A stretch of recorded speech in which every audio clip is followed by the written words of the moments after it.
Welcome, everyone. It's Angelo Robles, and welcome to my @Family office and to my members of SFO Continuity, a very warm welcome. We have a very special guest today, one that I first met about 7 or 8 years ago. We've kept in touch here and there, but I had an opportunity during my trip to Milken Week and what I hosted in LA to have a chance to get together with him and was reminded about how much I missed him. Although we may disagree on some things that will come up today, and I say that's a good thing. It's an opportunity for me to learn and hopefully many of you. But I'm really looking forward to our special guest today that it was a tremendous pleasure to reconnect with in LA. So we're going to call this On the Front Lines with Dr. Richard Swart. He has advised the White House, and we're going to discuss kind of a little bit of almost everything from AI to global power shifts to Trump to cyber threats. Well, on that note, I guess our special guest today, I already mentioned his name, but we would be Dr. Richard, I might add, Dr. Richard Swart, advisor to a prominent single family office, educator, and entrepreneur. On that note, we have so much to talk about. Richard, welcome to the show. Thank you, Angelo. This is going to be a lot of fun. Glad to be here. Thank you. And you have an incredible background. I don't often do this with guests because we like to kind of just jump right into the fray. But if you could talk about yourself briefly, from education to three-letter agencies, I don't think I'm spilling any beans because that's public fact. But if you don't mind, given that we're going to be covering so much today, give the audience a little bit of context of your background. I'll try to keep it very brief. I'm happy to. So I'm very unusual in the family office space in that I came out of academia. I've ran a research center at the University of California, Berkeley. I was the director of the Center for Emerging Technology at the University of California, Irvine. I've been on multiple boards, including at the University of Cambridge. Most of my work has been in FinTech. Recently, although going back more than 20 years and I was getting my PhD, I was actually trained at a national security agency center of excellence in cybersecurity. So a long time ago, I was very involved in the practice of cybersecurity with a lens on national security and organizational resilience. So quite a journey from cybersecurity to the family office world. I've also advised multiple government agencies, from the Federal Reserve Board of Governors to the Security and Exchange Commission to the White House Council of Economic Advisors, the Office of Science, Technology, and Policy in the White House. So I've been fairly involved in previous years, not currently, helping provide expert advice and consultation on lots of various issues for the government.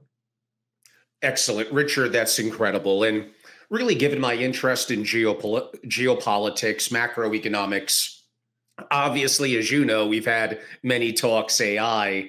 Like, you're like the perfect storm of a guest for me, especially since we do disagree on certain things politically and geopolitically. We're going to get along fine, though, Angelo. That's fine. Oh, well, I mean, I've been accused, audience. You always say I never get anyone from some differing opinions on. That's not true. I try.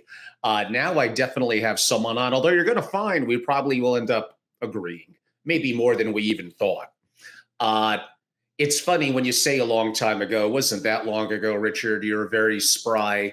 But I think of a long time ago in a galaxy far, far away, one of the openings, of course, of George Lucas's incredible Star Wars. And with me wearing practically the all black today, I wonder which character that I may be playing. We shall see. Why don't we start? We're going to get right into it. How is AI fundamentally reshaping national security strategy, which you would know very well, not only for the US, but our adversaries as well? In several ways. The first is in the sense of misinformation, disinformation, coordinated influence campaigns. Foreign governments have been using AI extensively for many years, and it's just accelerating to try to actively sway not just the popular opinion of the United States citizens and other citizens through social media and fake news and misinformation campaigns. But they've also been doing extremely successful targeting of leaders in Congress, Senate, White House officials, government officials. So, if you will, multi-year, multi-pronged influence campaigns, oftentimes using AI-derived insights about behavior patterns, trends, but also just targeting them with specific information. We know that several members of the Freedom Caucus, for example, my friends in the intelligence community tell me at least 8 members of the Freedom Caucus have been directly targeted by Russian intelligence. Um, so there's a sense of trying to manipulate our government indirectly through these influence campaigns. Also, as we all know, extremely well documented, massive disinformation, misinformation campaigns running. And AI is getting so sophisticated. Now, on another level, bad actors are using video deepfakes. I've actually been approached by individuals purporting to be prominent government officials, and it's always, upon investigation, I've found these are fake, but a lot of people, unfortunately, are falling prey to these. So it's almost like, how do you know that the voice and image and intonations and patterns and background of your boss's office and your boss's behavior directing you to take a certain action are actually your boss? And there's new layers of security having to be added to authenticate orders and transmission of information. And unfortunately, spear phishing campaigns and other ways, the Russians and the Chinese are extremely successful at manipulating younger service members, younger members of the intelligence community, to betray our country, not intentionally, but inadvertently. And unfortunately, our cybersecurity task forces and our government agencies that are tasked with protecting cybersecurity are also being gutted right now. So we're in a bit of a crisis where the tools are becoming more effective, the people less sure of trust and unable to determine what to trust, and unfortunately, our own protective mechanisms are being weakened. So it's quite a scary time for the government and for us. Wow. You leave a lot for me that I just can't resist in terms of following up. And I promise we'll bring it around to how family principals and the family office executives, how misinformation and deep fakes could be of grave concern to them. But that was one thing that I picked up that I hope many of you did in the family office world. You did mention, and again, I'm not afraid to go down some roads that I think many, unfortunately, in the family office road are. It gets me hate, but hopefully it helps to educate the audience. You mentioned, partially due to the new incoming administration with Trump, with Doge, gutting of agencies. And I hear what you're saying. There's a lot of people that are probably very talented, have deep experiences, and we would probably benefit from some of them, quote unquote, remaining. But taking the other side of the coin, could I mention that much of it has become archaic, bureaucratic, slow moving, not adapting to the times? A lot of people more in our age bracket and above have not always been so fluid, even if they were in technology, but not with AI. And maybe this is a time for change, for more transparency, for new people to come up that have a different skill set that could be more additive to the new world that we're facing. Tell me where I'm wrong. I think you're just more optimistic than I am, Angela. My experience and I have a lot of relationships inside government agencies. I don't believe Doge is doing effective cost cutting. I think they're doing slash and burn. And I think they're dramatically weakening many government agencies. I'll give you one example. There are 6 individuals in the US government with the clearances to inspect nuclear reactors on naval vessels, 4 of which are no longer in employment of the government. So there are 2 people responsible for the security of all nuclear systems on all Navy ships in the entire fleet everywhere. So that to me is a rather poor decision. The major challenge is that when you talk about cybersecurity and information disinformation, you run up against the politics of truth, politics of what happened in the election of 2020. And the pressure has been to fire all the leadership of all the agencies that were issuing any reports that were critical of Trump, and that even suggested that there may have been influence in his first election victory, which he certainly did win fairly. But the challenge is that you want the intelligence community to have layers and layers of checks and balances. You have to have senior people that have been around the block for 10 or 20 or 30 years that can understand the context of what's happening. There's also this sophistication of understanding the systems. We have invested trillions of dollars into our intelligence gathering capabilities as a country. And you cannot necessarily take a 25-year-old kid who may have a degree from MIT and have that person be as capable as someone who has 20 years of understanding the nuances of how all these systems work. So my concern is not that our government, and I agree the government does have some bloat. I do think there needs to be innovation. I do think we need to look for efficiency. I just don't think that's what's actually happening. Okay, now again, I don't want to make it a political discussion where we dive into that for 1 hour.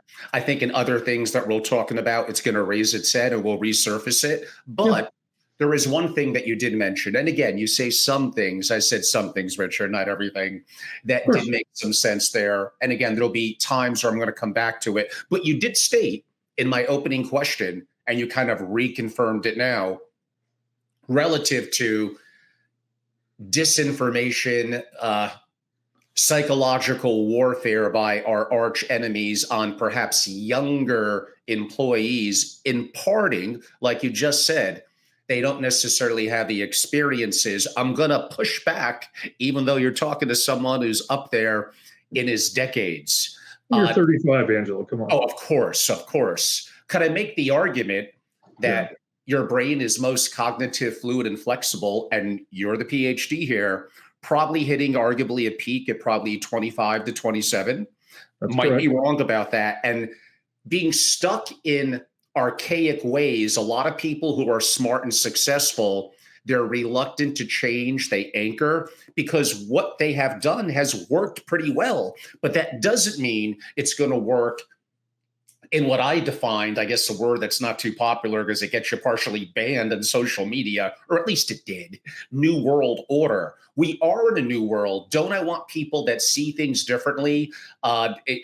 Okay, I'll just throw it out there. The character with a moniker in Elon's Doge of big balls, someone who's just very, very high IQ, isn't entrenched in the system and thinks about solving problems differently. Do I want everyone like that? Probably not. But do I want more of a mix than the entrenchment and bureaucracy that we've had in the past?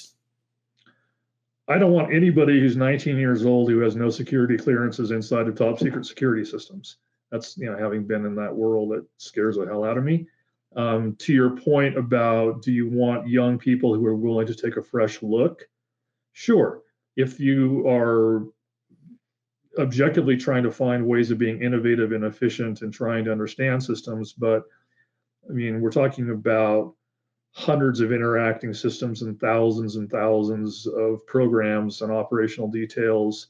I don't understand how anyone, whether he has a 200 IQ or not, could begin to grasp the complexities of the intelligence gathering systems in a short Why period is of that time. good? Why is that so complex? Does it need to be that way? That's a whole issue of how we collect intelligence and how our military operates, which is probably not the context of this conversation. But um, there's massive layers of interdependency between. I think there's like 19 intelligence agencies in the United States, not even including the Five Friends. So we have a lot of complex flows. So my concern, just strictly talking about cybersecurity and national security, there's a lot of other arguments we could make about whether, Department of Education or Health and Human Services, and I'm not getting into that. But from a cybersecurity and national security point of view, these systems have been built for decades and tested and war gamed and designed by very senior people with a very large amount of experience. So I get very nervous about rattling that cage without understanding the fallout. Okay. We agree to disagree. We'll see if we come back to parts of that. You also said something that actually happens to be in my head in my show notes, with deep fakes being so good. And imagine I'm a family office executive. I get an inquiry that is perfect, even a video, even a conversation with my voice. And forget about nation states. If you're a decabillionaire, you are probably definitely, as an American or You're a Western, target. being targeted by Russians and Chinese and probably North Korea and Iran. But even if you're a lowly person with an average SFO, just the bad characters, there's so much that could go wrong there. How do I counteract that other than face to face and in person to follow a command, which may not always be realistic? mean, just basic principles. You never would act on a phone call you're not expecting. You would always call back the person at the number you already have. You need to, essentially don't trust and definitely verify would be another way of thinking about that. I have almost been susceptible myself, and I'm a rather paranoid individual, and I've almost been tricked a couple of times. The level of quality of these deep fakes is extraordinary. Yes. And then you also, when you start getting into some of the scammier areas of finance, like some of the SBLC finance, trade desks, some of those activities, some of the Bitcoin transactions, there's opportunities in some of those markets for extremely bad actors to come in. And there's been some recent articles about, literally kidnapping and ransom to force people to hand over Bitcoin wallets. So if you're a substantial asset holder and you have not had a security briefing in return, in terms of your family's cybersecurity, your employees' cybersecurity, your portfolio company's cybersecurity, and your family office's cybersecurity, and understanding how all the information is flowing in and amongst your entities, not just the structure of your legal entities, but how data flows, how data moves, who has access to that data, how's that data secured. There's probably a pretty good chance you've got what we'd call a large attack surface. And trust me, the Chinese are especially good at this. Estimates are there's about 200,000 Chinese agents operating against US entities right now. Wow. And so if you are a family office, a person of means, a public persona, someone is tracking you, whether you're aware of it or not, and you will be targeted at some point. Are US policies on AI and broadly national defense keeping pace with China's rapid advancements? What I kind of also mean by that, and when we get to the AI race, we'll probably talk a little bit about this. Yeah. We like to believe that, well, China has no guardrails. They don't care who they step on, who gets eliminated. They don't have certain human rights eyeballs on them from around the world the way that we do. Therefore, if they're playing with no gloves on, are we playing a game with one hand tied behind our back? There's a strong reason to believe that what you're saying is accurate, Angelo. And there's a metaphor, and I'm probably going to get it wrong, but there have been a couple of cases that we're aware of where the Chinese have actually kidnapped American citizens, dual nationality Chinese American citizens, that people with U.S. citizenships, placed them in shipping containers and sent them back to China, if you will, wet work or active operations on U.S. soil. So they play a ruthless and bloody game. We play a pretty hard game, but we don't play at that level, at least as far as I'm aware. There's a strong belief in the Biden administration that AI could pose existential risks to humanity. And I was on a webinar recently with a British gentleman who got a PhD, got a Nobel Prize in physics last year for AI. And he basically is of the opinion that once we see AGI, that AI systems will think of humans as cockroaches, and we do need to protect ourselves against AI systems. So that's one vein of thought.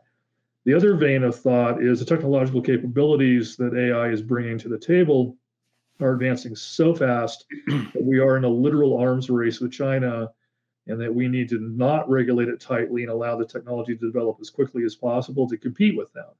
And I know a lot of my friends in the intelligence community and national security community, as well as corporate America, believe that we need to invest as much money as possible and have as little regulation as possible, because this is essentially the battle for all supremacy for all data forever.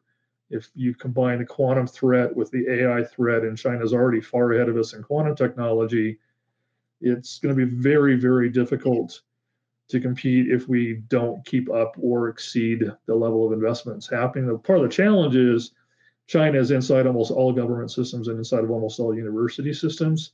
So the question is, are we actually able to do innovations that is not immediately known to the Chinese?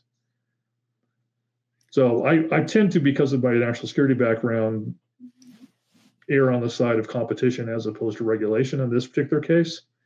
But that's probably going to make some of my academic friends unhappy I said that. You beat me to the punch. Now you're sounding like a libertarian and conservative there, Richard, which I know you're not, but I love the fact that you're free thinking and people don't need to tell you how to think.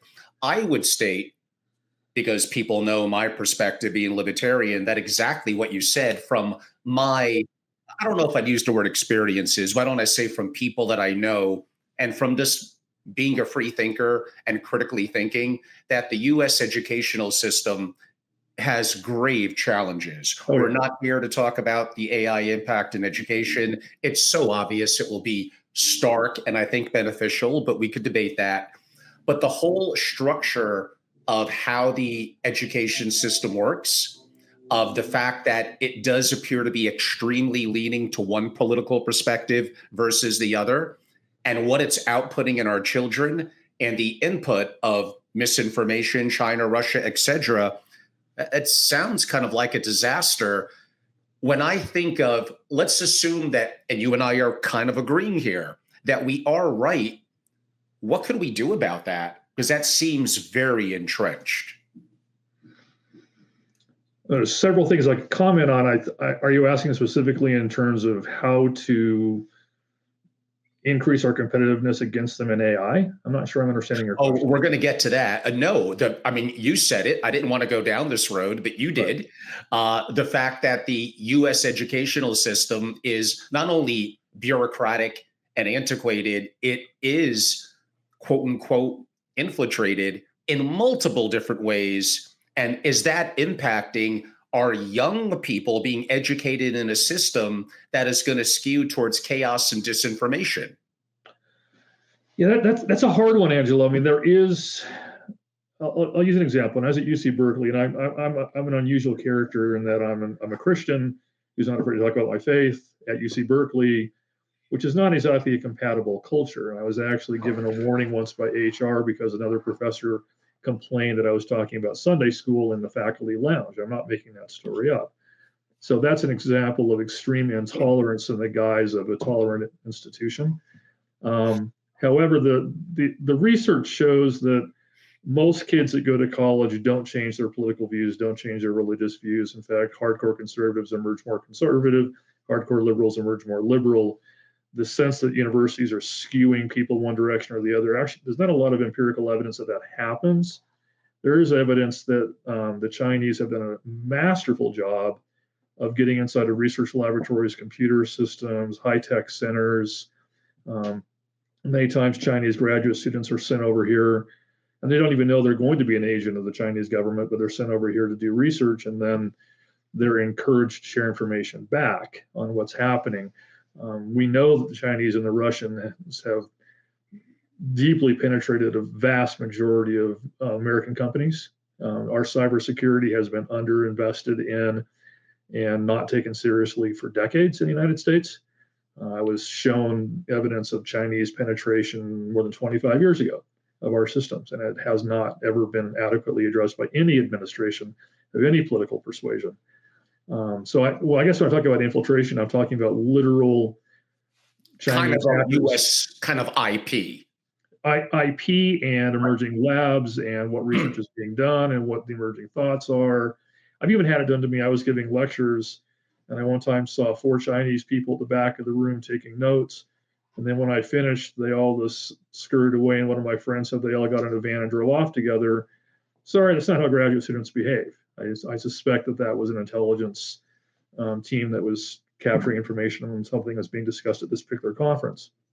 So I literally believe that the Chinese and the Russians and the Hungarians and the Bulgarians and the Iranians and a long list of other bad actors have infiltrated our systems. And there's also the influence of money. I mean, you have the Qataris and the Abu Dhabi and other countries giving massive amounts of money to institutions. Unfortunately, professors are not immune from influence campaigns, and there's a lot of debate about the role of outside money in higher education, which we're not here to talk about. But I do think there's a need for reform, and I do think the vast majority of American educational institutions do a horrible job of educating citizens. I've been appalled as a Exactly. professor by the quality of our educational outputs and the level of thinking of students. And this is talking, I've guest lectured at small community colleges in the middle of America, and I've guest lectured at Cambridge. Unfortunately, very few students today are actually taught critical thinking skills, and they're certainly not quantitatively literate or mathematically literate. And if you look at the number of people getting PhDs in STEM, the vast majority of them in U.S. institutions are of Asian descent, which is not a racial comment. It's just a fact that very few American kids, native-born kids, study hardcore sciences, and a lot of the students that are taking those roles are graduate students from other universities. I mean, from other countries that come here to learn, then they go back. And I think that's one of the reasons why the administration is trying to change that. But the question is, how do we get our kids to do the hard work that other students have always been doing? That is the question, Richard. And I, again, boy, we're starting to agree too much, agree 100%. Let me go back a little bit and take a little bit of maybe a little bit of a different position. Just Yep. to be fair, uh, you mentioned, or I mentioned in my question, and you pontificated on misinformation here in the US by quote unquote our, let's go with the word adversaries. I mean, Richard, let's also be realistic here. We don't do the same. We don't dominate as the world reserve currency, and we'll do anything with our three-letter agencies to maintain that we are the world reserve currency. We will absolutely regime change if we could. Oh, yeah. Also cause misinformation and, well, I don't want to get an X on my account here, but do anything possible to make sure that we are, quote unquote, in charge or think we are. Am I wrong? No, we have. We've done regime change. We've done assassinations, although they deny it, but it's pretty well known that we've done that. I think there's two questions. Are we just as guilty as other countries at misinformation? Sure, absolutely, we've done that. I guess the question is, are we using our own technology and knowledge to protect our citizens from others? And the answer is no. And then this whole issue you've just brought up with the global reserve currency, I think the dollar's days are numbered as the global reserve currency. I don't know. I don't have a specific time frame, but I don't think that's going to be true in the near future. Okay, you are going in some directions I didn't expect, and I love it. So there's two things that you brought up in the last 5 minutes we're just going to jump into at least a little bit. My audience knows in my long form interviews, and you are part of that today, Richard. This will be a long form interview. As opposed to diving super deep into 5 or 10 questions, you're probably getting the bombardment of 30 or 40. That's fine. I do have to follow up on that question. As someone who's very interested in economics, who's an allocator, what about 70% of global transactions effectively settle in dollars? That's down a little bit the last couple of years. We are hitting a cycle now 80 years in, where if you just go by history, that might be about it. But, and I know people say this too much, it's different this time, but this time, and we'll get more and more to AI, it does appear to be really different. So my question to you, and that's the only thing that arguably allows us to sustain a $37 trillion debt, but we may jump into some of that a little bit later. What is an alternative to the dollar? Is it going to be a basket of commodities? Is it going to be the BRICS backed by gold? Or is the US going to do everything in its power? And don't forget, we sit on incredible natural resources. We have massive amounts of value. I'm not saying we should sell it and monetize to help deal with the debt, although you could argue that. The All In podcast on Friday, mainly with Friedberg, actually mentioned something in that direction. So you made the statement that it may not be for that long, but what's going to replace it? I wish I had an answer, Angela. My gut, and I'm not an economist, so I don't pretend to be one, and not my training. I see a fairly coordinated move against the dollar by multiple countries, not just BRICS adversaries. I mean, multiple countries of Europe, some of the polls show that they consider America to be more of a threat to their country than Iran and North Korea, based on some of the statements of this administration. So the sentiment is turning against the United States in a lot of countries. Couple that with our sort of use of the dollar as a weapon against Russia, that sent shockwaves around the world economic system. I agree with you on that. I didn't like that. Correct. I totally agree. I think it was a dumb move. So I don't know. I mean, the Japanese yen's getting pretty strong. I mean, the currencies are going down. I just think the question is, Japan's not going to have a country in 200 years if they don't reproduce more, unless it's all robots. You're optimistic if you think 200 years, but yeah, I agree with you. No, I don't have the answer. Something is going to emerge. I don't necessarily think BRICS is going to win the battle, but there's going to be coordinated pressure against the dollar, and there's already some trading memes out there of anything but USA, dump American dollars. Now, there's that sentiment that lasts multiple years. I don't know, but there's a broader concern of an erosion of trust in the judicial system, erosion of trust in the rule of law in the United States, if we see a weakening of that and an increase in our debt, we're starting to see a perfect storm of macroeconomics where, the security of the dollar is going to be less and less reliable. You're not incorrect, Richard, but I think there's a little bit of a twist that you're making to some degree, if you don't mind. Well, please. Uh, you mentioned European countries; they should be the last one to talk. Am I going to listen to the UK, to Germany, to France? They're making, in my opinion, they're making every mistake that you could possibly make. They don't have either the military, they don't have the economy. Their countries, to me, other than the beauty of their food and cultures, in quasi in shambles. So when you mention Europe, like I don't see any force there that's going to be a threat. Now, collectively, the BRICS, you would be correct, but let's see how that plays out. The future of parts of the Middle East, Saudi Arabia, although the U.S. appears to be relatively pretty strong in its renewed ties there. So I don't disagree with your basic premise, but and you even agreed, well, what's up? What's next? Is it going to be Bitcoin? Well, the world's central banks would hate that because, in theory, they have no control over that. Absolutely. So you're probably right, but I do not see a competitor that's immediately on the horizon. No, I don't either. I can't say it's going to be the X. I do think we need to brace ourselves for a weakening of the dollar. And I don't mean strategically because the Trump administration is trying to weaken the dollar. There's some belief that that's happening. I don't think they are. I think it's more of an issue of anti-American sentiment is fairly strong in the world, probably the strongest it's been in decades right now. And that's causing some pressure on the dollar. And I think there's also a sense that India is not necessarily our friend or our partner. China certainly isn't. So the BRICS have power. I don't think that coalition will maintain in the long run because you have too many competing interests in that organization. But there's substantial risk to the supremacy of the dollar, especially if the Middle East doesn't do petrodollars any longer and they start settling in other currencies. True, correct. Now, again, we have some fundamental disagreements, which is great. So, what I am going to ask here in the US, and we have challenges up the wazoo, and because you heard me talk a couple of times in LA, that if anything, I probably lean towards, sadly, a little bit of dystopia relatively at some point, but I think we could possibly get out of it. But let me try to paint a little bit of a slightly rosy picture.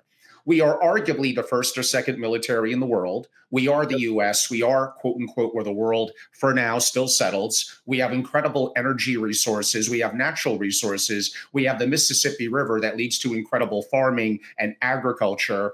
We have a population issue, but not as bad as some of the other countries. So there are Silicon Valley entrepreneurship, positive traits. And okay, maybe we are the one-eyed giant in the land of the blind. Now, true, Russia probably has even greater natural resources. Canada's not half bad. We're not quite as friendly, obviously, as we were in the past. And of course, I disagree with Trump. Keep on calling it the 51st state. So I would agree with you a little bit from that perspective. But aren't we burying a little bit too quickly the U.S. for a variety of reasons that I noted? If you could give me an alternative that I could look at that would have the military power, that would have the natural resources that we do, and you just cannot pick a country in Europe, unless you consider Russia Europe, they just don't have it. They're going downhill, I think, way faster than us. I can't disagree with you. There's, many, UK is a disaster, absolute shambles what's happened to that country. Even if each of the European countries dramatically increase their defense spending, they still wouldn't catch up. I mean, our military spending is a huge percentage of GDP, and our military is unequaled. Now, the Chinese, unfortunately, have developed advanced weapon systems that take advantage of and exploit many of our weapon systems. So I think that traditional warfare of battleships and aircraft carriers and submarines and tank divisions, that's the war of the past. I think the majority of warfare in the future is going to be drones and autonomous vehicles and robotics and things that don't exist that aren't talked about. I think that even fluctuations and dynamics in the financial markets and the economic system. There's been modeling done of what would happen. We know that the Chinese have been actively probing and experimenting with shutting down power systems and banking systems. I mean, when they decide to come after America, they're not lobbing missiles at us. They're using cyber warfare to basically turn your ATM machines off and your credit cards off, to basically cripple the economy. And there's different scenario planning has been done in the government. Somewhere between 18 and 21 days, you'd see absolute rioting on the streets. You don't Oh, need to bomb 100%. America. Yeah, you don't need to bomb America to get there to be warfare. All you need to do is keep, shut down our digital banking system. And they are inside our banking systems. And they're inside of our power systems. They're inside our water systems. They're inside our sewage treatment plants. They're inside our telecommunication systems. All these random outages with Verizon and AT&T and other systems, that's not random. Let's be honest. That's probes. So that's getting back to my argument that we're not investing enough in cybersecurity. That's where the warfare is going to be. They can cripple our country with the click of a mouse, not lobbing a nuclear bomb at us.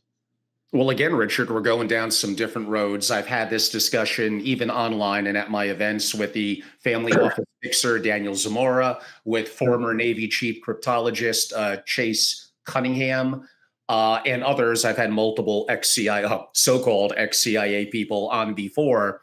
I have said, and I reminded people, April 6th of 2024 was an earthquake in greater New York that shook Manhattan. Technically, the waterways and air flights in and out for 30 minutes was closed. It was a little scary. I felt it in Connecticut. But imagine it was worse. And Manhattan's an island that, in my opinion, doesn't produce, quote unquote, what's needed for life per se. Suppose the bridges went down. Suppose it was worse. Suppose they saw it as an opportunity to strike coordinated in ATMs and the financial markets for all the reasons that you said. Now you know why my members, I just haven't released it yet, that I worked on sovereign risk and disaster preparedness as a masterclass. But any of you as members can call me up and I'll give you a little pre-sharing of the PowerPoint. Maybe give me a week or two. But my big picture, Richard, and I'm going to overly simplify it. Obviously, don't have all your money in one bank, have diversity, but we could talk about that at a different time. Is that a risk of, and you know that I'm a little bit Jackson Hole in rural Connecticut, you're Utah. Yeah. Is it a risk to be isolated in a massive city that doesn't produce really food and water? New York, LA, Miami? Like, should we be a little bit more out of the way of where the big cities are? Or is that me being paranoid? I don't consider myself a prepper, but I have a lot of friends of all political persuasions. And I'll tell you, a lot of my Democratic friends are learning to shoot guns these days. So yes. Literally, I'm not making it as a joke. Oh, trust me. So no, I personally, whether you attribute it to, again, political change, climate change, natural disaster, something bad will happen at some point. I would be rather nervous if all of my assets were digital or locked in a location, whether it's West Palm or whether it's Manhattan or whether it's San Francisco. I have a lot of wealthy friends, and even I'm not allowed to say the name of the family office I'm with by direction of my boss today, but they've moved a lot of their assets into granite vaults in mountains because they want to ensure that their art and their collectibles and their gold are in a place that is secure and theoretically impenetrable. So they're concerned enough that they've actually started moving some of their assets into vaults.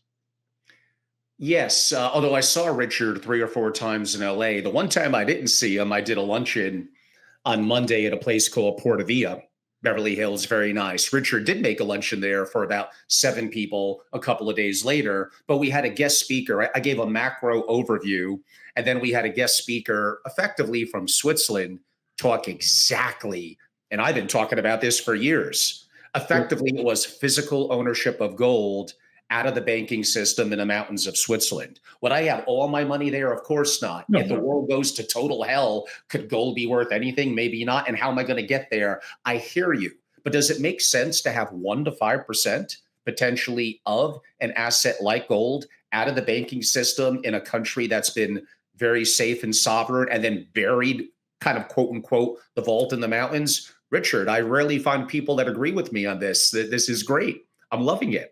No, flaming liberal from Berkeley here, and I totally agree with you. I think there's a very strong argument that we should have physical assets, and I won't talk about what my family has, but if I were to add my wife's brothers, uncles, and father-in-law, we probably have 125 weapons in the family. So, I mean, there's certainly an argument to be made that you need to have ways of protecting your assets, and your assets need to be in a position you can get them to. Even, I mean, gold is an interesting argument, and part of the question is like, what do you do with a brick of gold? What do you do with a kilogram of gold? Right. You really need to have tenth of an ounce pieces. You need to have some of your gold in, if you will, tradable portions that you can then Exactly. you can use for smaller transactions. So, again, I think there's part of security training is disaster preparedness and response. You need to think about what will happen if something horrific happens, and I still think it's a good investment, regardless of whether there's a apocalyptic event or the event, as they like to talk about in the billionaire circle. Something's going to happen at some point where you won't regret having it. Yeah, I mean, that's why during COVID I did that project that I now reclassified as a updated masterclass. This past midwinter, I did massive upgrades to it on sovereign risk and disaster preparedness. And yes, potentially having access to be out of the city, look at Maslow's hierarchy, including shelter, food, and water. Weaponry, which could be impactful, the ability to survive without electricity, dealing with issues of heat and cold, lack of water, like I noted, definitely gold, but tradable other assets. I do believe in art as well. I do believe in not everything should be dollar denominated. And part of the challenge could be how you're going to get to these locations. And yes, that access, there are a little bit of some secrets behind that, honestly, you got to join and be a part of my masterclass. So my organization to get some of that true stuff.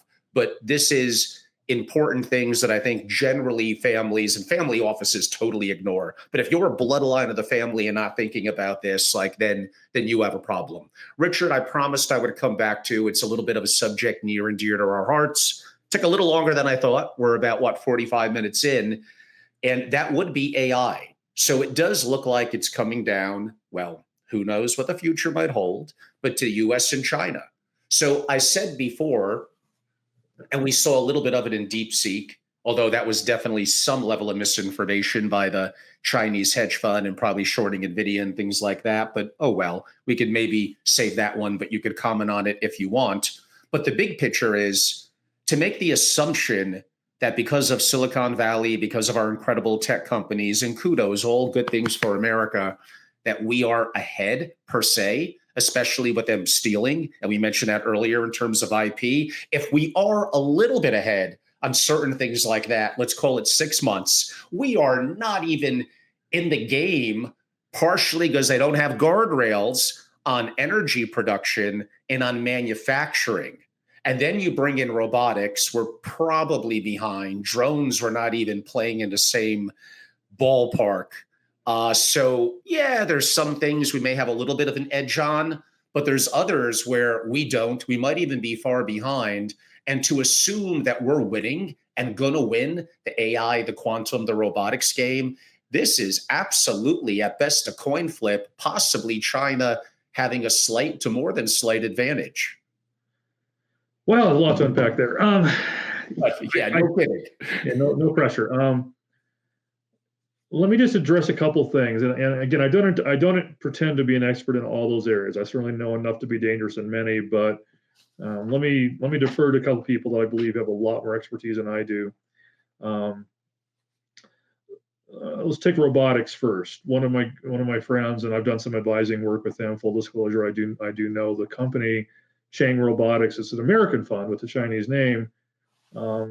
Matt Chang is probably the smartest robotics engineer I've ever met in my life.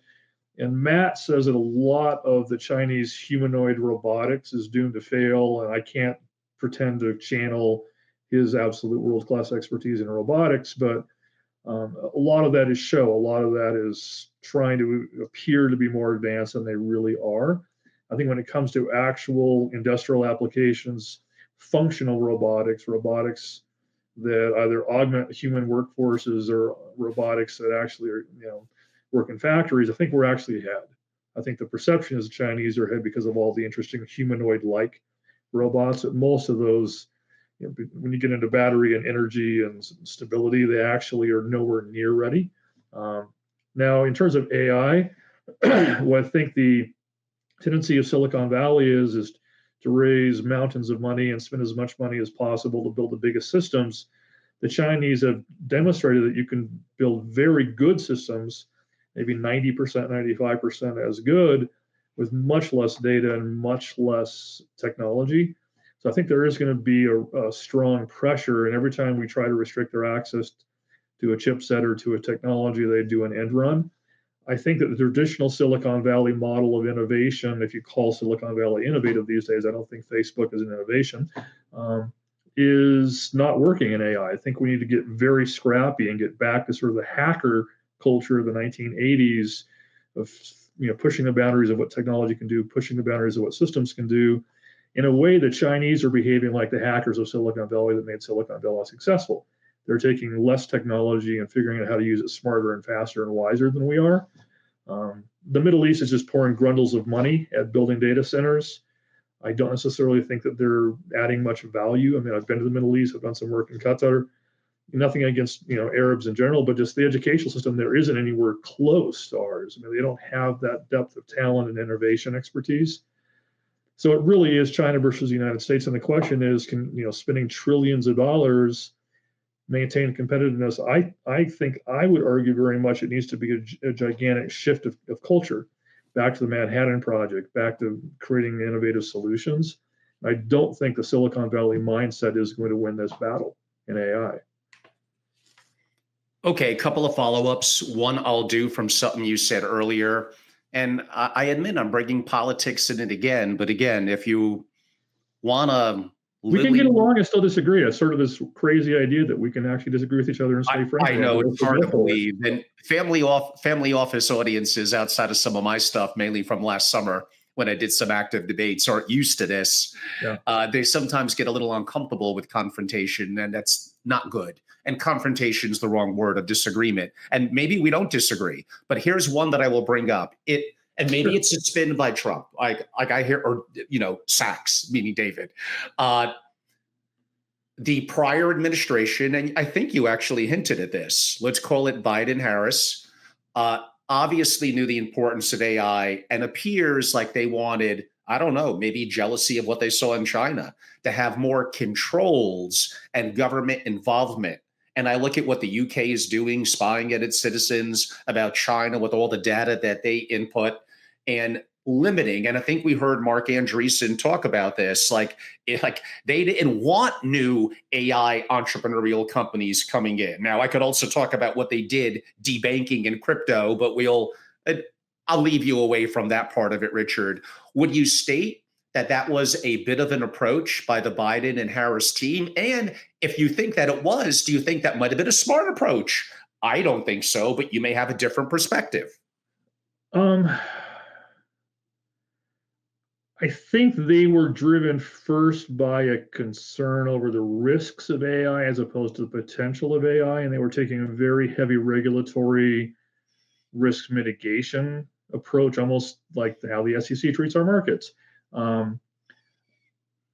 There's strong arguments on both sides. I mean, the EU is absolutely on AI as an existential threat. We need to, keep it in a box and. I just forget about the EU. I'm saying that's one extreme, right? And China being the other extreme. And I think there was a tendency of Biden-Harris administration to go more in the European direction. I need to be careful because I know some people that were involved in policy, so I can't name names. But I think the tendency of the government was to focus on it as a risk as opposed to an opportunity. And I do think we slowed things down more than was needed. Is the current administration's approach correct? If you think of it as a national security race, if an arms race between China and the United States and AI, then I'd probably have to argue that the current administration's approach is probably the smarter approach, if you see it in that lens. Well, thank you. At least I do. Yeah. Okay, let's stay a little bit on that because it's important here. Now, we don't want to make this a 3-hour PhD level education about AI, but I briefly interviewed, and it was very brief, I get it, but last summer, Ray Kurzweil. We also caught up a little bit offline, which was helpful for me. I'm pretty connected in Silicon Valley, go there. Eventually we're going to have, and I know there's not a perfect definition by a lot of people, AGI, Kurzweil probably believes closer to 29. Musk, I think, he believes sooner. And eventually that's going to form some level of ASI, artificial superintelligence. I admit there's some people that think it's laughable, that's decades away, but I don't think most do. Could I make the point that if China gets there or something close to it first, wow, they could completely manipulate and control the financial markets. If they develop fusion energy first, they could produce and manufacture at pennies on the dollar relative to what we could. Uh, God knows what kind of military and bioweapons that may produce. Who knows what that could do on genetics, on human engineering, on a whole bunch of things that we could go off in some weird tangents on. Is it really a race to see who has the variation of some level of high AGI or ASI first? Do we have any edge? And is someone going to hit that in the next 10 years? Well, lots of important questions, and I wish I had answers. I don't know what I don't know about what's happening in the top secret labs inside the U.S. Establishment. So there may be things I'm unaware of. Based on publicly available information, I would say we have a very slight edge on AI. We're definitely losing on energy and quantum. The problem being, if they get, if we hit quantum supremacy and the Chinese control that, regardless of AGI, they can destroy all banking, financial institutions, telecommunications. I mean, there's no such thing. I mean, they talk about quantum safe cryptography, but I'm not convinced that that ever will exist. I know some of my friends in cybersecurity will argue with me over that, but I believe that at a certain level of advancement in quantum technology, there's no such thing as secrecy. There's no such thing as private communication any longer. So I do think that they are far ahead of us in the quantum race. In terms of AI, I don't know, do you need full AGI or ASI to produce a dangerous system? I'll use an example. I won't talk about the companies. I'm not here to pitch, but I'm aware of a company that used advanced AI to look at 54 trillion potential molecules. This is a positive use. And they came up with 20 therapeutics, 17 of the 20 ended up having positive indications, and 12 are now in development. So to be able to go from a computer model to 12 out of 20 molecules are developing are successful, I mean, that would change all the pharmaceutical research in America. I mean, typically it's 1 in 1,000 or 1 in 10,000 molecules, and this is 12 out of 20. Now, have a nefarious designer weapon systems, design biosystems, design ways of attacking people using, that technology is already in the market. That already exists. You don't need AGI to do that. That's here now. Are there bad actors working on that? I don't know, because I'm no longer inside the world. I'm fairly confident we can argue that there are people doing that. So I think AGI-ASI is an interesting question, but the atomic bomb we dropped in Hiroshima was still devastating regardless of what we have now in atomic weaponry. In the same way, there's ways of developing systems and attack vectors with the technology that exists today. So I almost think the AGI-ASI argument minimizes the threat or opportunity from what exists already. Very good point. And it takes me back a little bit to my work in sovereign risk and disaster preparedness. I didn't plan on this. Now, the third time I'm bringing it up.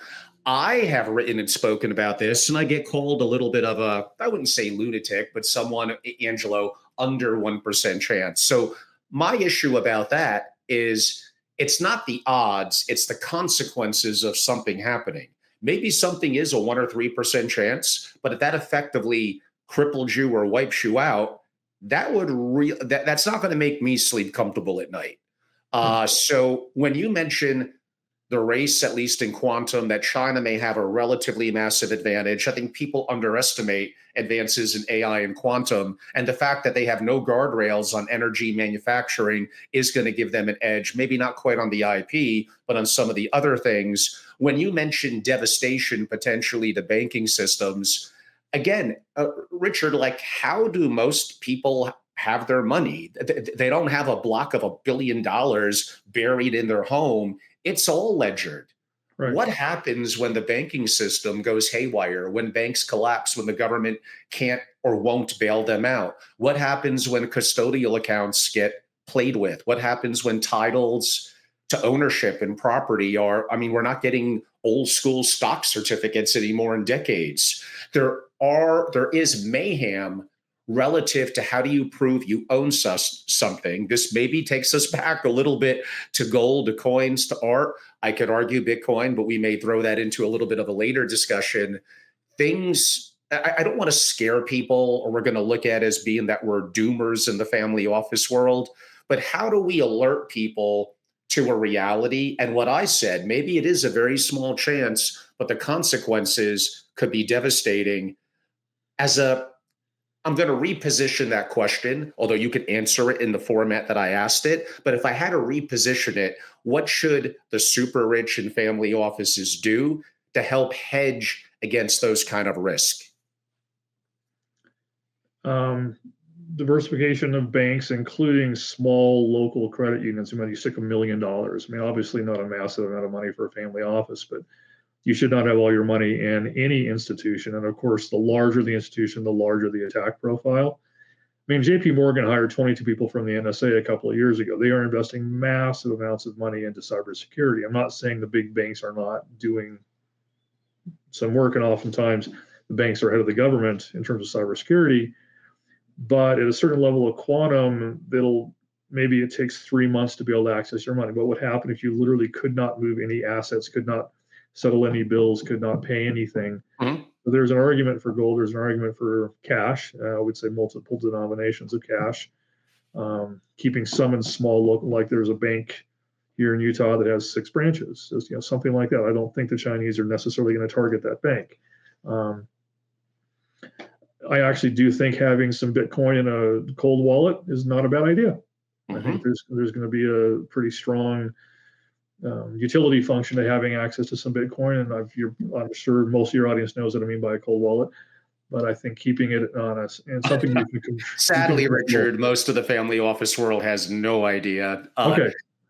Audience, in the most briefest way, I'm going to describe that. Do I think you should invest a portion of allocation towards Bitcoin? Absolutely. Are many of you doing it through institutional purchase and custody? And really, more importantly, the spot ETF? Yes. Is that the right move from a tactical and investing play for most of you? Probably. But the things that Richard and I are talking about, there are things that could go wrong. Things could be manipulated. I don't mean to get too dark, but maybe a regime comes in. Maybe some of you think it's this regime that considers you a combatant of the state, sends a letter to the organization that holds your investments, where basically they're going to freeze your stuff. But if you have cold storage, where if you have access to the keys and the seed phrase yourself, which comes with risk, look at what happened in France to a couple of people in the last month or so. But in theory, you could have billions of dollars if you have that much Bitcoin and travel the world with that money and information, arguably in your head or secret locations, and have access to it. That is very, very powerful. You shouldn't tell anyone. You should keep it to yourself. And the reality is, most of you as family offices, this is not hyper technical, but it's something that you're honestly not fluid in. And I am afraid that you could get taken advantage of or make mistakes. Here I go again. It's another reason why you should join and be a part of what I do, because I'm living through it. I'm going through it. I actually transferred most of what I had to an ETF. So my libertarian friends kind of kicked me quasi out the door. But I think it's important that you maintain some, but you have to know how to do it correctly. I will have some programming, probably in person in New York, on that as September. A part in the discourse, Richard, but when you asked that question to me that way, I chuckled and said, no, most family offices have no idea. Okay. Many of my Bay Area family offices do, but I understand that's not representative of all family offices. So, yeah, again, it's just, the 1%, the 2%, this is just a certain amount of hedge against a level of risk. I wouldn't have, I personally I would not put $1 billion in one place regardless, whether that's a cold wallet or not, but that's another discussion for another conference. Oh, 100%. And I would agree with you. And yes, that could get complex if someone has that amount in something like Bitcoin. There is a strategy I would do, but again, it's not something I'm going to talk openly about. I need my members to get some special value. So Let's also keep on bringing it back a little bit to the family offices that are listening. Great. You and Angelo appear to be pretty fluent on geopolitics, on macro, on AI. Richard has deep experiences in it. You guys debated a little bit. It's all good. We're throwing out ideas, but I'm thinking about it as I'm a family principal in the audience or I'm an executive in the audience. We just gave them some drops of knowledge on Bitcoin and certain things, Richard. But what else relative to what we discussed so far, which is pretty inclusive and broad, should family offices be aware of if they're either navigating the financial markets in today's uncertain times and chaos, or looking to hedge, or concerned about some of the sovereign risk and things that I noted? What else could a family office do? And maybe it goes back to kind of how we started. Your security measures and cybersecurity is likely horrific and woeful, and that needs a massive upgrade, but they almost don't know where to start. The old adage is you begin eating an elephant. Well, you got to start one bite at a time. Yeah, I mean, I know you have resources. I have resources. I have former CIA, no, I was never in the CIA, but former members of the CIA that are friends of mine that are cybersecurity experts. That's what they did inside the U.S. government. You need to hire the best of the best if you're a family office in cybersecurity. You don't go to the local chamber of commerce. You don't ask the guy that set up your Wi-Fi system in your house. You go for the top 1/10 or the top 1/2 of 1% of technical talent, because there's a definite difference in skill level, and obviously they're much more expensive, but they can protect you.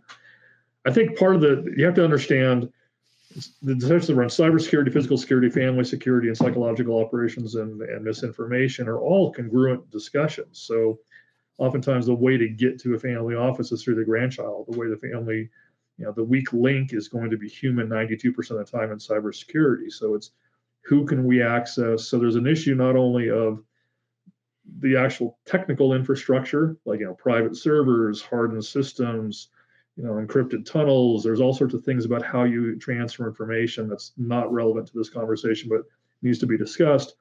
But there's also how do you train your children, your grandchildren, your employees around these issues? Because the vast majority of the time, they're not going to attack you through hacking. They're going to attack you through manipulating someone that's in your family. And what are you doing in family office governance training and preparation without coming across paranoid, but it's the reality of today's world. So that sort of circles back to deepfakes. That circles back to manipulation. And there's a lot of ways of attacking a family. Sometimes the goal is to destabilize you as an entity, not necessarily steal your money, to create scandal, to create chaos, to create fear, to create problems in your family. So I think again, I'm sounding paranoid here, but I had a discussion with my principal recently, and he's now engaging a new security company because when he was traveling internationally, he wasn't traveling with sufficient security. I think people sometimes have a naive view. Obviously, you're going to the DRC or the Congo, you're going to have a different level of security than going to Belgium, but bad actors don't care. Bad actors are in a lot of places. So I think there's an issue of security audits more holistically around the entire family, but also training and knowledge and preparation and awareness for your 12-year-old grandchildren. How are you helping them with their social media use? Do you have audits of their cell phones? Bad actors are able to circumvent almost all child security protections on devices. How do you know that your grandchildren are not being influenced? How are they protecting them? And again, these are technical issues and technical discussions about the right consultants and how you do these things, but the vast majority of family offices are not taking these issues seriously at all. And it's a US and China question, but I'm going to go at it a little differently than how we did a little bit earlier.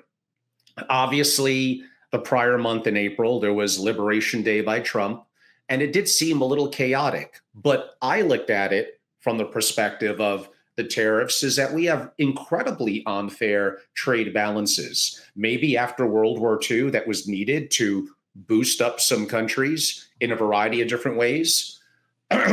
So, sure, markets don't like uncertainty. I get it. Trump has a certain base, MAGA, that it sounded appealing to them. I was kind of on board, but it was a little shaky there for a couple of weeks. And it does appear, it's early, but that renegotiating in terms of with the UK, Trump going to the Middle East. We'll maybe separate the Middle East and talk about that in 5 or 10 minutes. But the negotiations, I could argue, with China, which brings me back to the US and China, appear to be more favorable, then I'm going to go back to the Biden administration, where I spoke about, and you did agree, there are a little bit more controls relative to AI. And now, my words, I could argue they were talking price controls, they were talking potentially taxing on realized capital gains, and no question, like the direction of the UK, cancel culture was wickedly increasing. So those three things alone would make it very hard for me to vote in that direction. Not that I love Trump, not that I wasn't open to something else. Like poker, the hands change, my opinion may change. But now I take us back to the US and China. And you could argue with Trump representing the US and negotiations, tariffs, and all that, how this is playing out from your perspectives. And as a family office that you advise, how is this impacting their portfolio or deeper long-term thinking? Again, without mentioning the family, the view of the family office that I'm with is that we are just in the opening inning of a very long game of the decline of democracy in the United States. And they're basically modeling out what's happening in the United States, looking at Viktor Orban in Hungary, looking at Russia, and assuming that America has made the decision to abandon democratic principles. So if that's true, what is that going to do to markets? What is that going to do to portfolios? So they've actually moved away from a lot of US dollar denominated investments, and they're shifting a lot of their investments outside of the US. So that's a family, and there's the old joke in the family office space: if you've met a family office, you've met a family office. So that's only one person's perspective. I think there is a broad realignment of political interests, if you will, the multipolar world as opposed to the traditional world. For sure. There's been an awareness. I was invited to a couple of events 12 years ago talking about what's the post-Bretton world going to look like, Bretton Woods world going to look like, an awareness that the structures that were created after World War II were failing.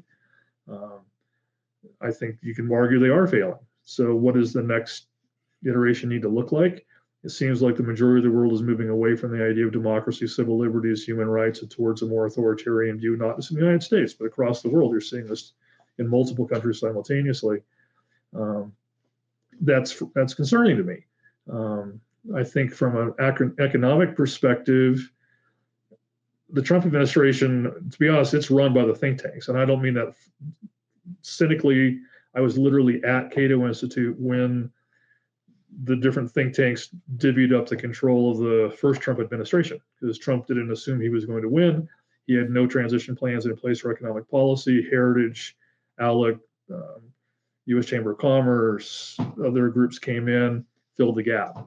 So the Trump administration has always been essentially driven by the conservative think tanks, and Project 2025 being a perfect example of that with the Heritage Foundation. So if you want to know what's going to happen, you basically look at the thought inside the deeply conservative think tanks in the U.S., and that's what Trump is going to do, because he doesn't really have a view. He has a particular style of negotiation. There's no macro policy informing that he himself has. He has advisors who have a very strong view. Richard, is it fair for us to have all these wicked negative trade imbalances? We have a $37 trillion deficit. How is that going to be dealt with? The fact that the world kind of settles in dollars is arguably the only thing that's keeping that somewhat afloat.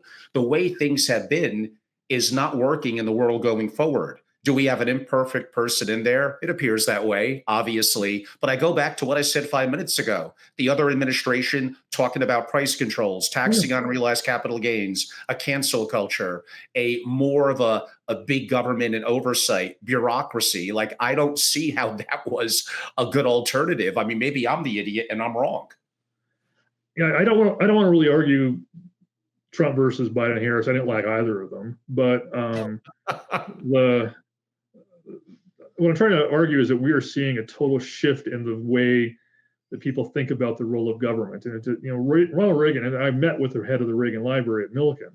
I mean, they are not happy with what's happening. Let's be honest. In traditional conservatism versus the current flavor of conservatism, are not in any way compatible. Um, we're seeing massive government intervention. We're seeing massive, destruction of local control. We're seeing government, inserting itself and attacking media. We're seeing the government threatening judges. I mean, this is not normal in any world, what we're seeing right now. No, I would agree with you on the judges one. And I would agree too on, and we're going to get a little sensitive. I'll just make the briefest comment about it. I would have gone about the immigration issue that Trump is doing, closing the border. I think that was a good idea. I think things have gone too extreme on that and breaking apart families that don't have anything they've done illegal and that are providing value to the country. I would have been more forgiving on that. But that's just me. Again, it's me personally. What I will state, though, that media, I mean, Richard, come on. Like other than Fox, and that's in chaos with the Murdoch family, the media is incredibly unfair to Trump and left-leaning. So is Hollywood. I would have said Silicon Valley other than Trump, but they appear to be kissing butt to some degree to make up. It's probably fake. There are many institutions, maybe even Wall Street now, that and definitely education, that are relatively far left. I mean, how am I wrong about this? We're going to disagree on this one. I don't think the media is unfair to Trump. I think he's a deeply flawed individual, and the media highlights that. You and I are not going to agree on that. And they didn't hide anything with Biden. Oh no, they hid stuff on Biden, but I think the differences between the media being biased versus the administration threatening and suing media for coverage they don't like. I mean, that's the boundary that I think has been crossed, which frightens me. I mean, the family office I'm with is European, and their fundamental strategy is to invest against the ability of the United States to solve critical problems. That sounds cynical, but it's actually a really smart thesis. And right now, we don't think that the United States is able to address democracy. We think democracy is dying in the United States. Then, if you don't mind me asking, Richard, and again, I hear you. I hear you on some of this. Like, I agree, the biggest problems are internal. What's going to happen in 2028? Is it going to be a complete reversal? Potentially the rise of AOC? Is that going to be good? But let's ignore some of my bombastic comments there. Again, the one-eyed giant in the land of the blind. What is an alternative? Like, is there a country out there that is some nirvana, that has military power, that has economic power? No, I mean, New Zealand's beautiful. To me, it's way too woke. And I saw what they did a couple of years ago. I think Iceland's kind of cool. I don't know if I'm going to live there 12 months out of the year. I'm of Italian heritage. I think they're making some better decisions, great food and culture. But am I going to go? Well, that does give me closer access to Switzerland that I do have a little bit of a love affair with. So maybe I was wrong about that. But like, where else am I going to trust and go? I'm going to go to Singapore. Do I trust that China doesn't have controls or could take that over like that there? I don't know where to go. If you know 2 or 3 places that are good alternatives, and I agree in multiple passports. I agree with some of the things that you're saying. Most billionaire American families are $2 denominated. I agree with you. But what I am saying, as a total shift in what's going to be the next democratic rise, I've been hearing about India for years. It's just not happening anytime soon. Please tell me where I'm wrong and what are the alternatives? I don't think there is an alternative country. I think the rise of authoritarianism is happening in most countries right now simultaneously, and it's deeply frightening to me. Canada has challenges, but there's some arguments for having a place in Canada as well. I think the broader question is, I haven't given up on the United States. I have an honorable discharge from the military. I served our country. I think the question is, can we right this ship and solve some of our critical problems without necessarily going down this darker path? And I don't know if the answer is yes, we can or we cannot. There's a project called the Grand Bargain with America project, which is being discussed in some quarters, and they found that I can't do it justice. So I won't attempt to explain their positions. It's basically, cut spending, tax reform, strengthen education, support the middle class. It's stuff that the vast majority of Americans agree with each other, even though we think we disagree on almost everything. Actually, if you poll, most Americans actually agree on a lot of issues. And the idea would be to try to focus on that. The debt is horrific, but the debt is basically driven by these massive tax cuts. And there's a very simple line you can look It's at the not debt driven by printing money, Richard. that too. But if you look at the effect of the tax cuts, there's massive increases in the debt. They're directly attributable to the last tax cuts. And right now, the government is strangling the IRS. If you want to balance the budget, you don't restrict the ability of the government to bring in tax revenues. So it's ridiculous what's happening. Again, I'm not an economist. I can't pretend to provide specific guidance, but I am saying, again, from the perspective of the family office, move some money to gold, move some money to art, move some money to gems, move some money to cash, move some money to outside And the I United kind of States. agree. So that's one area. Oh, many areas actually today. Yeah, like I hear what you're saying. I think it comes down to printing of money, and I would even argue energy has having big impacts, and basically bad fiscal decisions, which goes back again to printing money. And these are things that I think Ray Dalio has spoken eloquently about. I have Much smarter. Yeah. some concerns that Ray appears to be a little too nice with China. So, okay, we're going to have a little bit of a disagreement there. But I think broadly, his debt cycle, what he talks about, the five pillars ending with AI, I am 98% effectively on board with. We're probably going to indeed agree to disagree, but just so we can move on to some different topics, and this is going to relate to what you said. I'm going to tie two things together now. Do you see AI as a tool for power consolidation? And here's the big one, Richard, among authoritative regimes. Yes, I think it's, if I was a Chinese citizen, I'd be scared out of my mind because the digital renminbi and I can't really call it the social profile or the social score of Chinese citizens. That's a frightening concept to me. The ability of the government to restrict your ability to have access to your own money based on, the thoughts that you profess is a frightening concept. I also see that we're doing the exact same thing with the recent contract that we've given to Palantir to source. I believe that's one of the main goals of Doge was to aggregate data. And there's a lot of evidence of that. And then we have this massive contract with Palantir to scrape all the social profiles of everyone in America and collect all that data. That feels very much like what the Chinese are doing. So when I saw that contract come out, and I'm no fan of Palantir, I don't think they're a good company. That caused extreme concern for me that we're doing the exact same thing the Chinese are doing. Okay. Let's talk a little bit about Trump's recent visit to the Middle East. On the surface, appears like some things got done, that there was some level of progress. And as a family office, how am I looking at that with a little more stability, arguably around the world? Or do you and even your principal, who seems like an incredibly intelligent man who's way more successful than me, what would be some of the perspectives that you're talking about internally, and is it impacting some of the decisions the family office is making? They're actually quite pleased with what he's doing in the Middle East. They believe that strengthening the relationship with some of these regimes is in our long-term best interest. We believe that Biden made some horrifically bad mistakes. I mean, yeah, is KSA a repressive regime? Do they execute people? Is civil liberties sort of a quaint notion which doesn't really have a lot of meaning in most of the Middle East? Absolutely.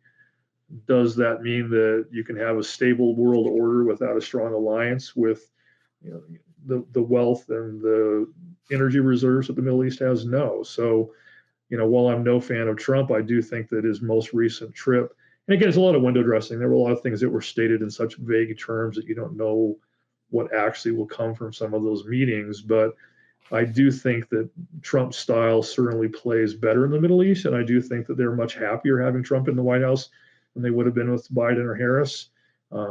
Is that good for civil liberties and the progression of human rights in Qatar? Probably not. Is it good for global economics and global stability? Probably so. And maybe just coincidence, but Trump's trip coincided with Moody's downgrading the U.S. bond rating, its treasuries. And again, we're not in the inner circle there. I don't know if that's politics at play. Again, a lot of people in what I call the establishment don't like Trump.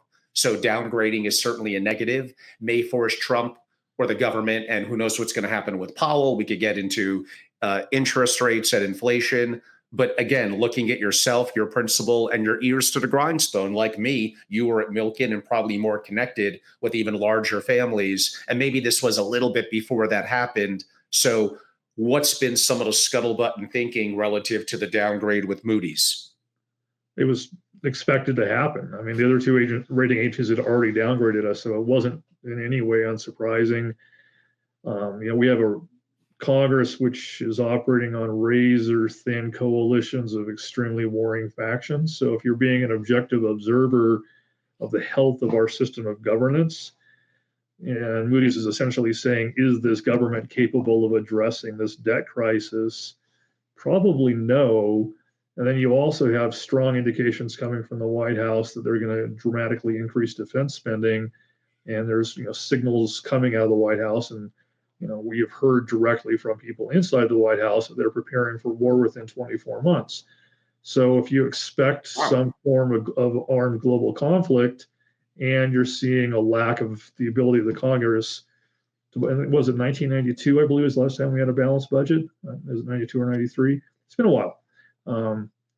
So the Congress has not been able to address spending for decades. It didn't get any better with Trump. One didn't get any better under Biden, didn't get any better under Obama. We just keep printing money, to your point. So I think the Moody's downgrade was totally expected.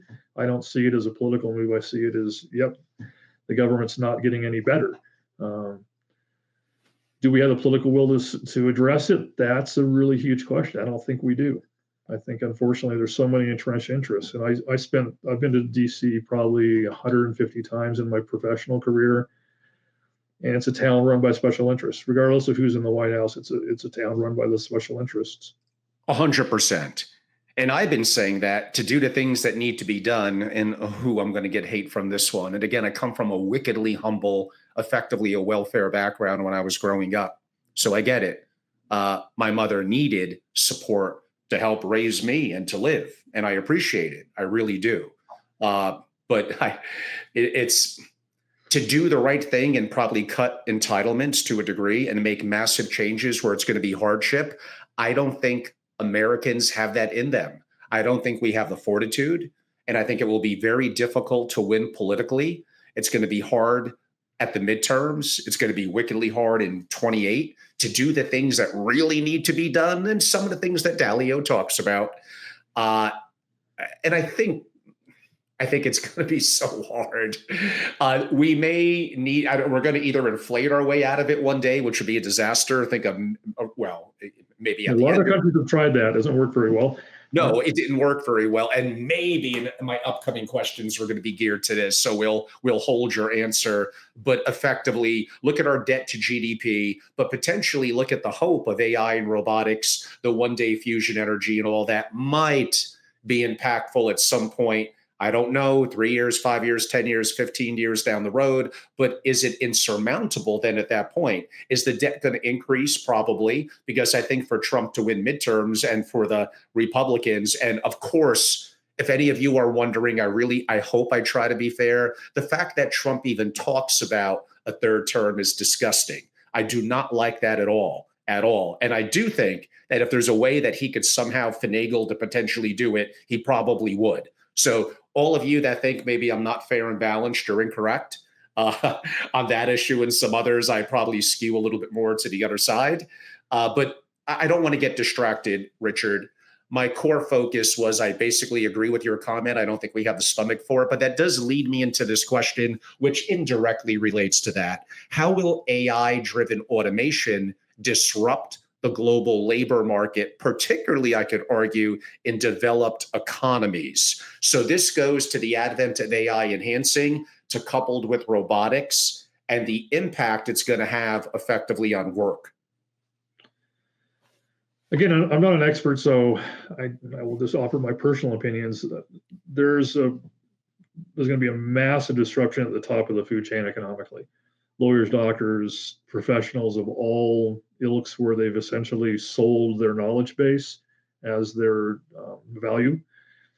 AI will be able to do it faster, cheaper, smarter, with less errors, consistently 24 hours a day. So a good friend of mine, I probably shouldn't say his name, but leading AI attorney, probably the leading AI attorney in the United States. He basically says the practice of law as it's existed is dead within about 10 years. There will be no more mega firms. There will be a certain number of technical experts supervising robots and AI systems generating the law. Now, negotiations, yes. Criminal law, yes. Family law, lawyers showing up inside of courtrooms, that will still occur. But the vast majority of the practice of law as we know it will cease to exist. The vast majority of radiologists will be irrelevant within a few years. The vast majority of a lot of technical jobs that rely on specialized white collar training are going to disappear. And we oftentimes think about job disruption being displacement of factory workers by robots. So what happens when senior management's no longer needed? What happens when you don't need marketing consultants? What happens when you don't need statisticians any longer? So there's going to be a massive societal upheaval affecting mostly developed countries. There's actually an interesting thesis some funds are building right now of investing on small cap companies that don't rely upon a lot of white collar knowledge, under the thesis that A, they're not exposed to as many global macro risks, and B, they're probably going to have an easier time with stability throughout these changes. But I think we're going to see a societal upheaval equivalent to the Industrial Revolution and probably worse. I have no idea how it's going to end. I have no idea the solution. Now, the optimistic view is that AI is going to enable a new renaissance of thinking, of scientific discovery, of new creations, new companies being developed around these new insights, and that the developing world is the only world that will be able to capitalize on that change quickly. That's the optimistic view. The not so optimistic view is we're going to have welfare for the white collar to keep people fed. I don't know what the import of that's going to be. Yeah, I mean, Richard, we could do this subject for hours, and this relates to what I said earlier relative to the midterms in 2028. If AI advances and the things that we're talking about likely should follow through in the timeline, this is going to create challenges. There's always more have-nots than haves. Their vote is every bit as equal. And when you have challenges in society with extremes like what I'm talking about, although the French Revolution would be a little off topic, but probably not the Russian Revolution. Henceforth, what happens is the elite, quote unquote, let's go with a nice word, get eliminated, get wiped out. And I'm using a nice word. I could get a little harsher on that.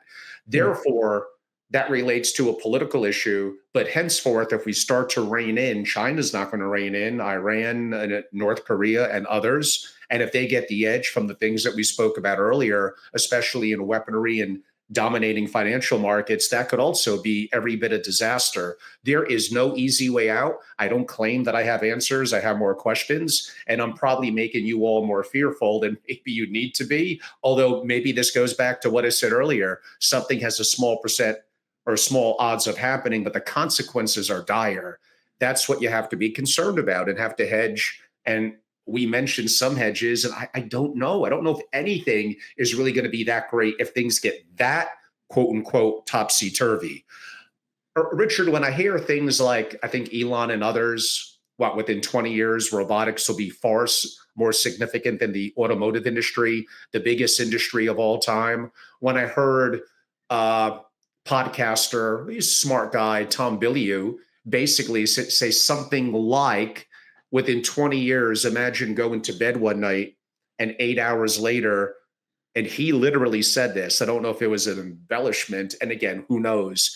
20,000 years of technological progress would happen by the time you went to bed and wake up. When I think about it that way, and you did use the word cockroaches earlier, like it'll be collectively, there's no, we are obviously getting moderately close to no longer being, let's use the word species, the smartest species on Earth. What happens when it's a million X smarter than Einstein? Are we just ignored like an ant or firefly, or are we looked at in that negative connotation to get rid of like a cockroach? I could paint a very, very bad picture. I know you could too. I'm going to ask you, walk me through what could be maybe some challenges for 5, 10, or 20 years. What could be a nirvana? Give me some hope. What could be optimism that this could lead to? The optimistic view is that a lot of intractable hard problems in science are suddenly not going to be hard any longer. I mean, from the mapping of the genetic database to solving, genomic medicine tailored to actual literal individuals, ability to rapidly synthesize cures and solutions. I think we'll figure out cancer in 10, 15 years. I think we'll figure out Alzheimer's in a few years. So the state of medicine, the state of pharmacology, the state of therapeutics is going to dramatically increase. Now, who pays for it? Another discussion. But those innovations will occur quickly. I think we will see new developments in polymer science, nanotechnology, material science that will allow the creation of much more efficient everything. Engines, aircrafts. I mean, we're going to see a huge technological renaissance, the pace of innovation, orders of magnitude faster than anything we've seen in human history. The ability to optimize all processes, the ability to optimize financial models. I mean, very quickly, the role of financial analyst is also going to be going away because they're going to be, super systems that are going to be taking in billions of inputs, and not just the, high frequency quantitative traders. Individual traders will have access to this level of data. You'll also see a dramatic decrease in the rate of failure of startups. AI equals velocity of time.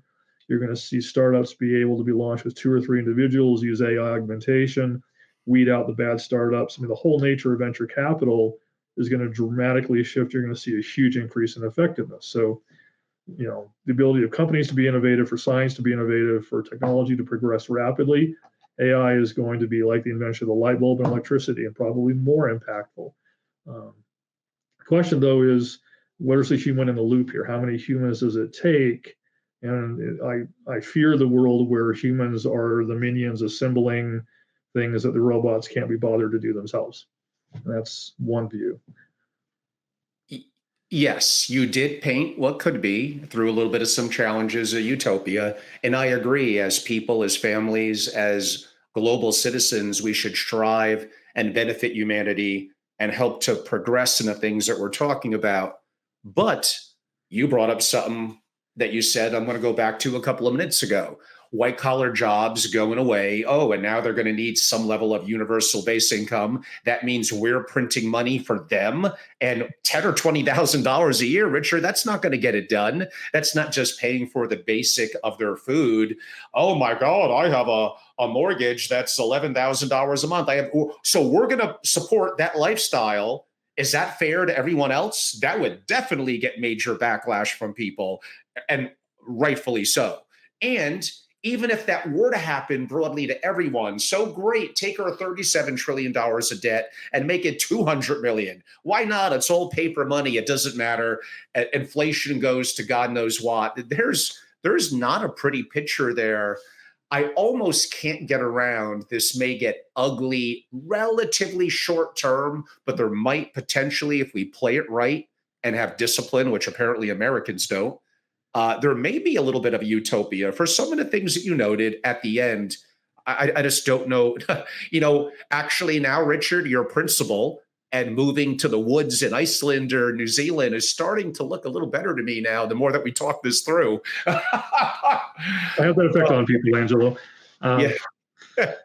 This is a interesting time. So you heard me speak in LA. You know that I'm very active in AI, and fundamentally, it's going to be the control layer for everything, including finance and family offices. I have a masterclass this June in New York. It's on my website, called AI Family Office. You know that I'm very, very deeply ingrained in that. And Richard, I think like we spoke about this, the number of family offices that are at the edge of their seats, and I'm pretty damn fluid in this. And I know a lot of people, partially thanks to you. My masterclass is going to be incredible. And the person you introduced me to, at least digitally, is going to be a part of it with a small chance he even flies into New York. Like, what I'm telling you is, if you're a family or family office, and I know this is a pitch for my services, I get it. Yeah, you should be going to angelorobles.com, joining and paying for that masterclass. It's going to change everything within 2 days for you and the people you're going to meet, and the way that it's going to make your family office. Even I learned all this well into my 50s, and I'm not tech savvy. I mean, really, a lot of it in the last 6 months to a year. If I could do it, you could do it. And I made all the mistakes that I'm going to help relative from you on. But Richard, the number of people so far in the family office world that are interested, I don't even think it's 1%. Like, it's really, really low. And sadly, if you're and you could relate to this, you're a non-family member, special advisor, non-bloodline, you are different. But others are going to look at this either through ignorance, I'm too busy to learn, or let's be honest, a little bit of fear. Why am I going to want to do this? It's going to make the family office do more with less, better, and faster. That may not be good for my job security. So, and I'm not the most softest guy in the world. So I'm a little bit of a hammer sometimes. I think I scare some people. So, how would God, I'm almost asking you to help sell my masterclass for me. But how would you talk family office executive to executive that, yeah, maybe the guy in black hair is a little crazy, but you do have to get abreast of AI. You do have to know how to integrate AI agents. This is going to be a must for your job security. It's going to be the right thing for the family. And short term, until everyone has it, and that's a loose term, it's going to give you arguably in macro geopolitics, investing, or even governance, some massive edges that is going to be a little bit of an early mover advantage. I might be wrong, but why don't I kick that off to you in your version of an AI family office? No, I think it's absolutely critical that family offices both understand how to use AI systems for deal evaluation, for screening, for human resources, for financial analysis, for accounting, for bookkeeping, for tracking entities, for legal and compliance review. And I think the problem that a lot of family offices encounter is not knowing where to start and where to, where in this journey of evolution do I first use AI to be a research analyst? Do I use AI to be a financial analyst? Do I use AI to do bookkeeping? And I don't have a solution because every family office is different, but I think every family office needs to think about what if I could increase the effectiveness of my fill in the blank function 10x? How would that change the way the family office functions? How would it improve my portfolio companies if we learned how to integrate AI across all of the portfolio to share intelligence amongst all of my companies? What if that could be done Mm, seamlessly and instantaneously? What if we were constantly scanning for threats against my investments yeah. and I had real time agents arguing with themselves and doing scenario planning and Monte Carlo simulation and other forms of simulation? And on a daily basis, I got a threat assessment on my portfolio with indications and actions that I could take quickly. These are the sort of things to think about.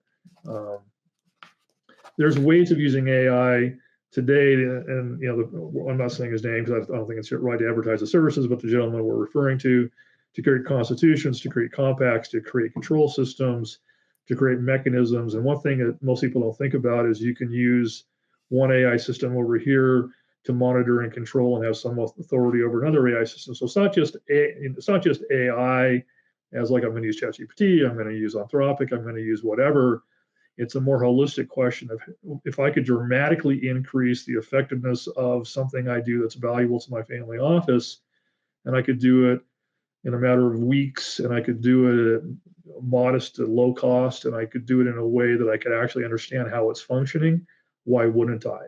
And I think a lot of family offices think it's some stupid tool that allows their kids to cheat on their college exams or their high school exams or whatever their kids are doing, as opposed to an actual breakthrough in technology that can dramatically decrease your costs and increase the effectiveness of whatever it is you're managing. Wow, that was better than anything I've ever said on it. So thank you, Richard. And yes, I think really you really nailed it there. Clarifying the purpose of the family office, clarifying what the goals are, and I do know they do adapt. Putting together a plan that includes, from my perspectives, understanding OKRs, objectives, and key results, and Yep. key performance indicators, rallying my Jim Collins and Peter Drucker hat there around practice management. Not even complicated, but the vast majority don't do that. And then integrating the AI and really overly simplifying it and go to my website and look at AI Family Office. You should understand multiple fluid open source platforms, know what NVIDIA is coming out with the DGX Spark, Yep. effectively your AI computer super chip, know what Apple to currently use, where you could download Olama and have open source platforms where you're not training the systems, understand whether to use off the shelf or custom or in between AI agents. And AI agents are going to do the internal debating and things that Richard spoke about on daily threat assessments and much more. Knowing how to use a Microsoft AutoGen, Google ADK in terms of synchronizing, quote unquote, the agents and integrating your current AI native platforms and others and APIs. And I know I threw a lot at you there. It sounded a little complex. Honestly, it's really not. There's a little bit of art there and complexity with the AI agents, but that's getting easier and easier. But you're going to get a massive advantage. I had multiple people that didn't know me, that didn't call me, and it's a pretty sizable fee. They just went ahead and did it. And I think I gave a motivation. Like you're either not doing it and going to fall behind, or you're going to move forward. And relative to the cost, to the value added that it's providing, even if you're an advisor in the community, it's going to be a massive advantage for you, let alone a principal, a next gen, or an executive or advisor like Richard in a family office. It's going to accelerate what would take you hundreds of hours and needing to know who the right people are really effectively into kind of 48 hours. Like if I really had to simplify it, that's effectively what it is. I'm obsessed by this. I'll admit that, maybe a little over the top, but I think it's important because I see what's happening and I'm living through it myself and doing it in terms of my own AI family office. Richard, I'm going to give you a chance because we covered so many subjects today: geopolitics, macro, technology, cyber, AI, China, the Middle East, Trump again, Trump again. Maybe putting it together, thinking that you're talking to a room full of 100 incredible single family offices, how would you give a little bit of a closing, a parting comment? And no rush. If it takes you 4 to 5 minutes, go for it. But I want to give that word to you. I wasn't prepared, but let me just add a little bit. Having been a professor, I hope I can do this well. First, no one has all the answers. It's not Deloitte, it's not PwC, it's not McKinsey. No one knows what's happening. So you have an obligation to keep up with the thinking, and there's some homework that needs to be done. And I think it's work that the family office principals and the bloodline should do a lot of the hard work themselves to understand what's occurring. If you think about like going from paper ledgers to the spreadsheet, that's not even close to the amount of change that's occurring in the way technology is going to change your businesses. Geopolitics, I wish I had answers. I think we just have to admit that, as the Chinese say, we're living in interesting times. There's going to be profound change and disruption of almost all the compacts of society, or the relationship technology to people, people to companies, companies to governments, governments, all these layers of interrelationships. Everything is changing. I don't have any confidence that we will even understand the way the world will look in 10 or 20 years. The beauty of a family office, and one reason I migrated from academia to the family office world, is you have the ability to invest in the long term. You have the ability to absorb shocks and cycles. You have the ability to invest capital in thoughtful and deliberate ways that can have a positive impact on your family and the broader world. I don't believe impact investing is concessionary. I think we should all be investing in things that will have dramatically improvements to the world. So I think you have the ability of looking at this as a chance for family offices to really shine. Venture capital is going to go topsy-turvy. Venture capital relies upon the innovation ecosystem, and we're at war with our own universities right now. I would not be very bullish on putting money into VCs. I do think, however, that the amount of change that's occurring will allow family offices to have a degree of control over what happens in many of these conversations. I don't think you should proceed from a place of fear, but I think you should have a lifeboat ready in case you need one. But at the same time, I think you should really recognize that the changes that are about to occur are such that if you have children or grandchildren, literally the whole way that they are educated, the whole way they work, everything about their future is unpredictable at this point. So we all need to go back to school. We all need to learn. We all need to develop new systems, new processes. And we either stay ahead of the curve or we're going to get knocked down by the wave. I do have a fundamental faith in the human condition. The human soul will eventually find our way through this. I think there will be a government of the United States in a few years. Just don't know what it will look like. I'm going to be optimistic and assume that we can, ride this crest of, polarization and tension and find a happy place. I'm still here, haven't left. I don't intend to leave. So I guess I'm trying to say you have to go back to school. Angelo's a great resource. If you need to get a hold of me, I used to be a professor. I'm happy to answer questions. Richard@richardswart.com, very easy email. Feel free to reach out. Um, that's really all I've got, Angela. It's been fun, and it's a little longer than the typical interview, and I think your audience must really love you to stick with you for so long. My last year I did 7 3-hour interviews. This is a walk in the park, Richard. Wow, I did not And know I that. left probably 40 questions on the table. Richard's an incredible guest. I'll be very brief, well, by Angelo standards, with some upcoming announcements. First of all, if you're hearing this live, but even if not, you can then go back and watch what I'm talking about later. Tomorrow at, is it 3 p.m. Eastern? It might be 2. You'll be getting an invite, I hope. I'm interviewing one of my most popular guests ever. So, returning Ram Alawalia. He's a deep thinker on geopolitics, definitely on macroeconomics and investing. And we have some different political perspectives as well. So, again, I'm going to be back to back with a little bit of some interesting dialogue like today with Richard that will be more investing centric. And we go pretty hardcore into that. I will be covering private family foundations because I'm looking to create one this Wednesday live. So that's going to be a lot of fun as well. And I mentioned, again, you got to go to angelorobles.com. You have to join, of course, if you're a family or a family office. And I've said this before. I know I'm not overly likable. Maybe there's a reason I do the Darth Vader black often lately.